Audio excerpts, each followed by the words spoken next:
Early morning, there's a stillness. It's a tranquility that's rare.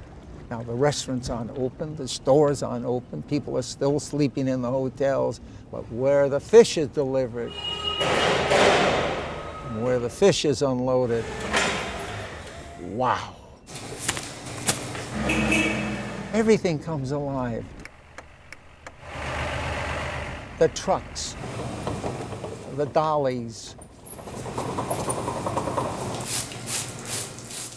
It's an exciting operation to see the amount of fish unloaded. Oh boy. And then you greet the sun. The city wakes up, and the wharf wakes up. When the sunlight hits the water, it's like looking at a Monet painting. The reflections, they're like little jewels. You see little colors of amber and bright yellow. That's my canvas. The water's my canvas to see these paintings. And so I promenade as if I'm in an art gallery. It's a beautiful place to be. I first came down here with my grandparents. I was 6 years old, and it was a marvelous experience. Watching the fishermen mend their nets, putting the crab pots on the boats. Those are memories that are very, very dear to me. The wharf has a glorious history and an affiliation with the sea second to none. In the early 60s, it became this big tourist attraction. You saw the development of what was a cannery that became a shopping complex. I never want to see the word fish taken out of the wharf. The Fisherman Seaman Memorial Chapel, a place that holds my love, is an edifice that was created to remind the general public of the history of how Fisherman's Wharf came about, to remember fishermen who were lost at sea. And they have plaques here on the wall remembering those lost at sea. When I look at these plaques, over 200 some odd names all through the chapel, it's very, very moving for me. To preserve Fisherman's Wharf, then we have to preserve the character of the fishing industry. And never lose sight that we are a waterfront community.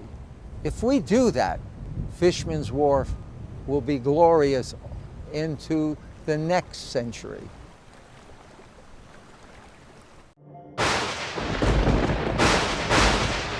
Growing up, my entire life, I was always into masks.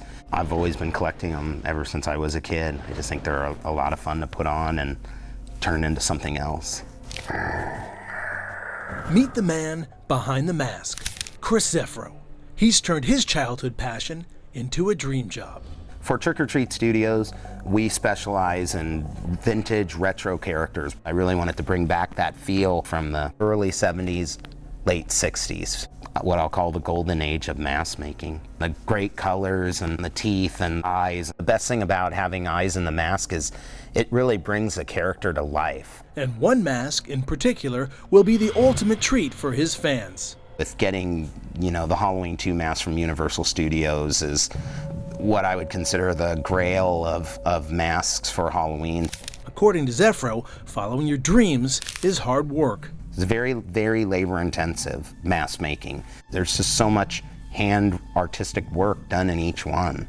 It's 100% made with these, and blood and sweat and sometimes tears are involved too. Character designer and sculptor Eric Lubati considers each mask a work of art. It incorporates drawing, sculpture. Get your fingers in that clay and just push all those forms around and then detail them with little tools, and it's absolutely an art form. When it comes to making a mask, the ingredients are simple. It's latex, it's synthetic hair, it's paint,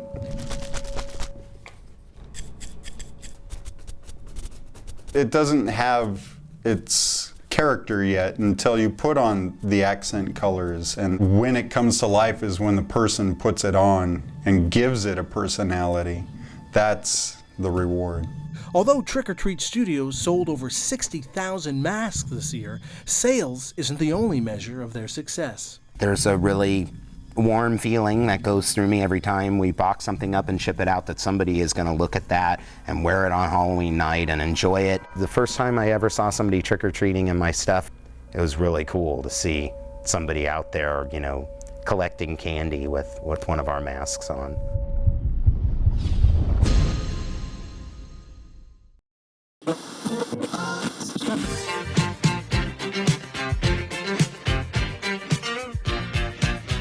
It's 6:17. This is the final Don Bluth Show on Big 103.7, and it's sort of a look back this morning at 35 years in the Bay Area on radio. It was one of those things that it starts as a part-time job, better than selling shoes, and then all of a sudden it's a career, and then it's a lifestyle and a passion, and away we go. Big 103.7, Don Bluth. You dropped a bomb on me. That's from my meeting last Wednesday. I have a meeting with the program director. There's the operations director and the president of the iHeart in the Bay Area. And as I walk in, I look around and go, oh, so it's this meeting. You know, and I get it. And it's disappointing, but hey, it's been a terrific run. I surely can't look back and go, wow, that didn't work.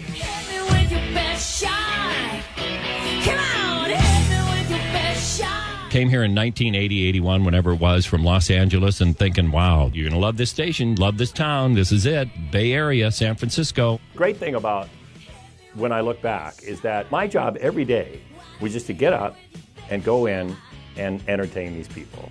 Make it sound like you're having fun, let it come through the speakers, all that sort of stuff. So if it's fun, it works. Some people that are listening actually don't know about Mr. Ed the Talking Horse, so Mr. Ed is calling Uncle Hughes. Hello. Hello. Hi, can we help you? Hello. Sir, can you tell me what you actually like? I'm Mr. Ed. Hi, Mr. Ed. Every day was just, let's go have fun. Oh, wait, everybody was hooking up on this show, and I didn't even know about it. Oh, there were some hookups, but you will next. Big 103.7, Don Bluth in the morning. You're working hard. You know, you're doing your show, and there's something special about that last show, and you don't think it's going to be that big a deal because you do this thing every day. You do this show every day, and all of a sudden at the very end, it's a big deal. They always say that when you're out of work, now you can spend more time with your family, and I must say that you are my family. Right at that last moment, you realize, wow, this is it. So it's been a joy to play with you and laugh with you for the past 35 years. And thanks for being on the show.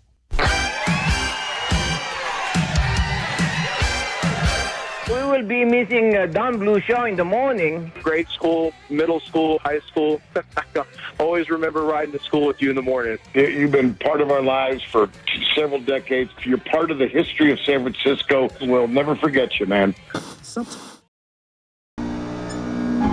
I'm playing Rush 2049, one of my favorite racing games by Atari. Whoop, not supposed to hit the wall.